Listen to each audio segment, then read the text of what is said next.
Di antara tanda-tanda datangnya hari kiamat, keluarnya suatu kaum bernama Ya'juj dan Ma'juj adalah salah satu pertanda bahwa kiamat sudah dekat. Di dalam Al-Quran dijelaskan bahwa mereka adalah kaum penghancur dan perusak di muka bumi. Kaum ini terkenal sejak dahulu.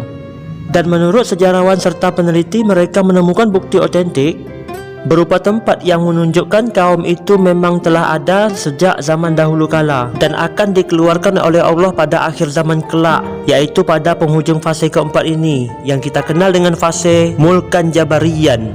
Dalam sebuah hadis dari Zainab binti Jahsh, istri Rasulullah, dijelaskan bahwa Nabi Muhammad SAW bangun dari tidurnya dengan wajah memerah, kemudian bersabda, "Tiada Tuhan selain Allah, celakalah bagi Arab dari kejahatan yang telah dekat pada hari kiamat, yaitu telah dibukanya penutup Ya'juj dan Ma'juj." Seperti ini, beliau melingkarkan jari tangannya, kemudian dalam riwayat lain, tangannya membentuk isyarat 70 atau 90. Aku bertanya, "Ya Rasulullah, apakah kita akan dihancurkan walaupun ada orang-orang yang soleh?" Beliau menjawab, "Ya, jika banyak kejelekan." Hadis riwayat Ahmad, Al-Bukhari, dan Muslim. Allah Subhanahu wa ta'ala berfirman, mereka berkata, "Hai Zulkarnain, sesungguhnya Ya'juj dan Ma'juj itu orang-orang yang membuat kerusakan di muka bumi. Maka dapatlah kami memberikan sesuatu pembayaran kepadamu, supaya kamu membuat dinding antara kami dan mereka." Quran Surat Al-Kahfi. Hingga apabila dibukakan tembok Ya'juj dan Ma'juj dan mereka turun dengan cepat dari seluruh tempat yang tinggi, dan telah dekatlah kedatangan janji yang benar, yaitu hari berbangkit, maka tiba-tiba terbelalaklah mata orang-orang kafir. Mereka berkata, "Aduhai celakalah kami, sesungguhnya kami adalah orang-orang zolim."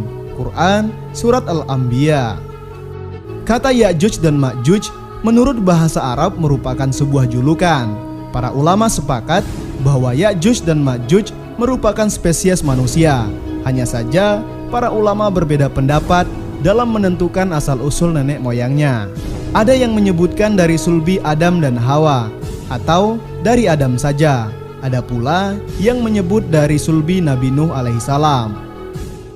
Karenanya ketika Zulkarnain datang, mereka minta dibuatkan benteng agar Ya'juj dan Ma'juj tidak dapat menembus dan mengusik ketenangan penduduk. Atas permintaan penduduk, Zulkarnain membuat sebuah benteng.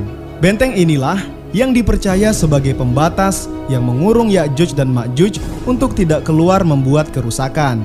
Hingga nanti di akhir zamanlah Ya'juj dan Ma'juj akan terbebas dari benteng itu dan melakukan kerusakan besar-besaran. Demikianlah para pemirsa, semoga bisa dipahami. Untuk berlanjut silakan lihat buku Ensiklopedia Akhir Zaman.